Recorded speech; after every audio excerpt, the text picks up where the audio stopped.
जय हिंद स्टूडेंट्स, स्वागत है आप सभी का आपके अपने परिवार हिमरक्षक यूट्यूब चैनल पर। आज हम बात करेंगे मॉडर्न हिस्ट्री के 13th लेक्चर की। देखिए, इससे पहले 12 लेक्चर हो चुके हैं। अभी तक आपने वो नहीं देखे हैं तो जरूर देखिएगा। आपको 101% कुछ नया सीखने को जरूर मिलेगा। आज की वीडियो में हम पढ़ेंगे अकबर के बारे में। ठीक है, हमने इससे पहले पार्ट में हमने कंप्लीट करा था बाबर, हुमायूं और शेरशाह। आज की वीडियो में हम कंप्लीट करेंगे अकबर के अगले राजाओं को। ठीक है, जैसे हमारी आज की वीडियो का पहला लेक्चर है, इसमें हम पढ़ेंगे अकबर। देखिए, अकबर का जन्म कब हुआ था? 1542 में। इनकी माँ का नाम क्या था? हिंदा बानो बेगम। ठीक है, और इनका जन्म मैंने लास्ट लेक्चर में भी आपको बताया था कि अमरकोट के बीर सियाल के महल में इनका जन्म हुआ था। बचपन का नाम जल्लाल, और ये कलानौर में इनका राज्याभिषेक हुआ था। ये भी आपको याद रखना है। ठीक है, और ये भी पूछा जाता है कि ये किस नाम से गद्दी पर बैठे थे। तो आपको याद रखना है जलालुद्दीन मोहम्मद अकबर बादशाही गाजी।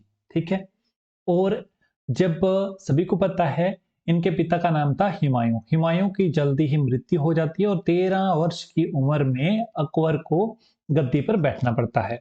देखिए, तब पिता के मृत्यु के बाद अकबर का संरक्षक बना था बैरम खान। ये आपको याद रखना है नाम, बैरम खान। ठीक है, बैरम खान को अकबर प्यार से खानी बाबा कहकर पुकारते थे। समझ गए?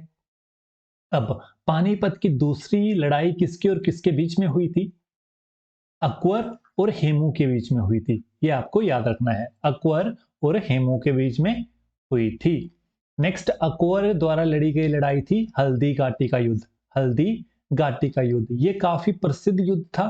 कब हुआ था? 1576 में। ठीक है, समझ गए? किसके और किसके बीच में? महाराणा प्रताप और अकबर के बीच में ये युद्ध हुआ था। और अकबर की सेना का नेतृत्व कौन कर रहा था? मान सिंह। कौन कर रहा था? मान सिंह। समझ गए? आई बात समझ में? इतना सा कॉन्सेप्ट हुए क्लियर आपको? नेक्स्ट है, एक धर्म था दीने इलाही। क्या धर्म था? दीने इलाही। इस धर्म का जो बनाया था वो अकबर ने बनाया था, और इस धर्म को अपनाने वाला पहला व्यक्ति था बीरबल। ठीक है, बीरबल। समझ गए? आ गई बात समझ में? अब नेक्स्ट, टोडरमल कौन थे? क्वेश्चन आता है पेपर में, राजा टोडरमल क्या संभालते थे? तो आपको देखना है, ये रिवेन्यू का काम संभालते थे। ठीक है, ये अकबर के दरबार में रिवेन्यू का काम संभालते थे। जैसे पटवारी हो गया, तहसीलदार के जितने भी काम होते थे ये टोडरमल संभालते थे। समझ गए? संगीतकार कौन थे? तानसेन। संगीतकार कौन थे? तानसेन। चित्रकार कौन थे? अब्दुल समद। ठीक है, आई बात समझ में? अब हमने विजयनगर साम्राज्य के बारे में पढ़ा था कि उनके दरबार में थे 8 दिग्गज, अष्ट दिग्गज। उन्हीं से प्रेरित होकर अकबर के दरबार में थे 9 रत्न। 9 दिग्गज बोल लो या फिर 9 रत्न बोल लो, बात एक ही है और काम भी एक ही करते थे। ठीक है, ये अपने अपनी फील्ड में माहिर थे। जैसे अबू फजल हो गया, फैजी, तानसेन, बीरबल, टोडरमल, राजा मान सिंह, अब्दुल रहीम खाने खाना, फकीर अजुद्दीन, फिर मुल्ला दो प्याजा। ये सभी अपने अपने कार्यों में महान थे। तो इनको याद करने के लिए एक ट्रिक है, बात बात पे MDH। ठीक है, MDH वही वाले मसाले वाले आप याद रख सकते हो। ठीक है, जैसे ये हो गया अबू फजल, फिर आपका नेक्स्ट है रहीम खाने खाना। आप ये ट्रिक देख सकते हो, अब्दुल रहीम खाने खाना, फिर तानसेन। आपने इस ट्रिक में ये सारे के सारे नाम फिट कर लेने हैं। समझ गए? नेक्स्ट, अकबर ने अपना जो अकबर का आत्मकथा थी बाबरनामा, ये किसने इसकी लिखी थी? अबू फजल ने। अबू फजल ने। ठीक है, समझ गए? चलो, नेक्स्ट है आपका, एग्जाम में क्वेश्चन आता है बुलंद दरवाजा अकबर ने किस उपलक्ष्य में बनाया था। तो इसने जब गुजरात विजय करी थी, गुजरात विजय करी थी मीन्स अकबर को जब गुजरात पर विजय हासिल हुई थी तब इन्होंने बुलंद दरवाजे का निर्माण करवाया था। आई बात समझ में? इनकी राजकीय भाषा क्या थी? तो फारसी। क्या थी? फारसी। अकबर नगाड़ा नामक बाज यंत्र बजाता था। अकबर को सक्सीड किया जहांगीर ने, मीन्स इसका उत्तराधिकारी कौन था? जहांगीर। जहांगीर। बचपन का नाम क्या था? सलीम। बचपन का नाम क्या था? सलीम। और गद्दी पर किस नाम से बैठा? नीरुद्दीन मोहम्मद जहांगीर बादशाही गाजी, इस नाम से ये गद्दी पर बैठा था। ठीक है, नेक्स्ट। जहांगीर को न्याय की जंजीर के लिए भी याद किया जाता है, ये भी आपको याद रखना है। और इसने जहांगीर ने खुसरो की सहायता देने के कारण सिखों के पांचवें गुरु गुरु अर्जन देव की हत्या करवा दी थी, फांसी दिलवा दी थी, ये भी आपको याद रखना है। ठीक है, पेपर में इस प्रकार से क्वेश्चन आएगा कि सिखों के पांचवें गुरु गुरु अर्जन देव की वो किसने फांसी दिलवाई थी? तो कौन था वो? जहांगीर। इससे आगे आएगा जिसने 10वें गुरु को फांसी दिलवाई होगी। ठीक है, जहांगीर के थे 5 पुत्र, कौन कौन से? खुसरो, परहेज, खुरम, शाहयार, जहादर। समझ गए? नेक्स्ट। नेक्स्ट क्या है? इसके समय को चित्रकला का स्वर्ण काल कहा जाता है। इसके समय को चित्रकाल का स्वर्ण काल कहा जाता है, ये भी आपको याद रखना है। और इसके मकबरे का निर्माण करवाया नूरजहां ने। ठीक है, नूरजहां। नूरजहां कौन थी? इसकी पत्नी थी।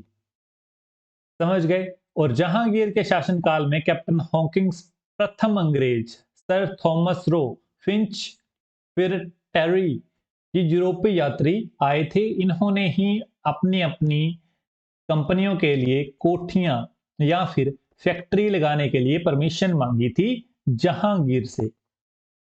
जहांगीर को सक्सीड करता है आगे शाहजहां। ठीक है, इसका उत्तराधिकारी बनता है शाहजहां। आई बात समझ में? नेक्स्ट। शाहजहां ने आस्तफ खां को वजीर पद और महाबत खां को खाने खाना की उपाधि प्रदान की, ये भी आपने याद रखना है।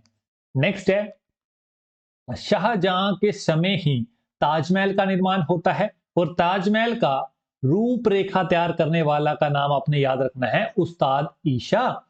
और ताजमहल का निर्माण करने वाला प्रमुख जो स्थापत्य कलाकार था उसका नाम आपने याद रखना है, उस्ताद अहमद लोहारी। 2 नाम याद रखने हैं, जिसने रूपरेखा तैयार करी और जिसने स्थापत्य कलाकार जो था ताजमहल का, रूपरेखा किसने तैयार करी? ये करी थी उस्ताद ईशा ने। और कलाकार उस्ताद अहमद लोहारी ने। ठीक है, ये था कलाकार। अब जैसे जहांगीर के काल को क्या कहा जाता था? जहांगीर के काल को चित्रकला का स्वर्ण काल कहा जाता है। दोनों में अंतर है, एक चित्रकाल का स्वर्ण काल, देखिए चित्रकाल का स्वर्ण काल ये है। चित्रकाल का स्वर्ण काल किसके काल को कहा जाता है? जहांगीर के समय को। नेक्स्ट, स्थापत्य कला मीन्स यहां पर ताजमहल बने, मोती मस्जिद, जो भी इमारतें बनी, स्थापत्य कला हुई। तो इसी कारणवश इसे इसके समय को स्थापत्य काल का स्वर्ण काल कहा गया। ठीक है, जैसे हो गया दिल्ली का लाल किला, दीवाने आम, ताजमहल, दीवाने खास, दिल्ली का जामा मस्जिद, आगरा का मोती महल, ताजमहल, लाहौर किला, शीश महल। समझ गए? चलो, नेक्स्ट है आपका औरंगजेब। ये काफी क्रूर था, ये काफी क्रूर राजा था। नेक्स्ट है इसके औरंगजेब के गुरु का नाम आपने याद रखना है, मीर मोहम्मद हकीम। मीर मोहम्मद हकीम। और इसे जिंदा पीर कहा जाता था, ये आपने याद रखना है, इसे जिंदा पीर कहा जाता था। नेक्स्ट है, मैंने आपको बोला कि नेक्स्ट आएगा कोई बंदा जिसने सिखों के एक और गुरु को फांसी दिलवाई थी। ये कौन था बंदा फांसी दिलवाने वाला? औरंगजेब। 9वें गुरु, सिखों के 9वें गुरु को फांसी दिलवाई किसने? औरंगजेब ने। औरंगजेब ने जजिया कर जो बंद हो चुका था इसे पूर्ण लागू करवा दिया था इसने। ये भी आपको याद रखना है। और ये ऐसा करूर बंदा था, इसने संगीत और गाने बजाने की भी पाबंदी लगा रखी थी अपने दरबार में। ठीक है। और हिंदुओं के जितने भी मंदिर थे, जितने भी हिंदुओं के मंदिर थे उन्हें तड़वाने का आदेश भी इसने दे रखा था। नेक्स्ट है, इसकी मृत्यु 1707 में होती है और इसकी मृत्यु से ही मुगल साम्राज्य का जो डाउनफॉल है ये माना जाता है। ठीक है, समझ गए? चलो नेक्स्ट है, फ्रांसीसी यात्री फर्निकोस कोइस वर्नियर इसका डॉक्टर था, इसका चिकित्सक था। नेक्स्ट, मराठों के संबंधित आपने सिर्फ और सिर्फ यही याद रखना है कि इसके संस्थापक, मराठा साम्राज्य के संस्थापक का नाम याद रखना है शिवाजी। मराठा साम्राज्य का नाम याद रखना है, क्या बोला मैंने? नाम शिवाजी। ठीक है, ये है शिवाजी। और शिवाजी के पिता का नाम शाहजी भोसले, माता का नाम जीजाबाई, पत्नी का नाम तुकाबाई मोहिते, गुरु का नाम कोंडदेव। ठीक है, ये सभी नाम आपने याद रखने हैं। मराठाओं के विषय में इतना ही आपने पढ़ना है। तो उम्मीद करता हूं आपको आज की वीडियो अच्छी लगी होगी। यदि आपको आज की वीडियो अच्छी लगी है तो वीडियो को लाइक जरूर करें, चैनल को सब्सक्राइब जरूर करें। इन तीनों का डिस्क्रिप्शन बॉक्स में लिंक है। यदि आपको ऐसी और इंफॉर्मेशन चाहिए, अच्छी इंफॉर्मेशन चाहिए, तो आप हमें इन तीनों पर फॉलो जरूर कर सकते हैं। लिंक आपको डिस्क्रिप्शन बॉक्स में मिल जाएगा। इस वीडियो में बस इतना ही, मिलते हैं नेक्स्ट वीडियो में। तब तक आप खुश रहिएगा, पढ़ते रहिएगा। धन्यवाद। जय हिंद, जय हिमाचल।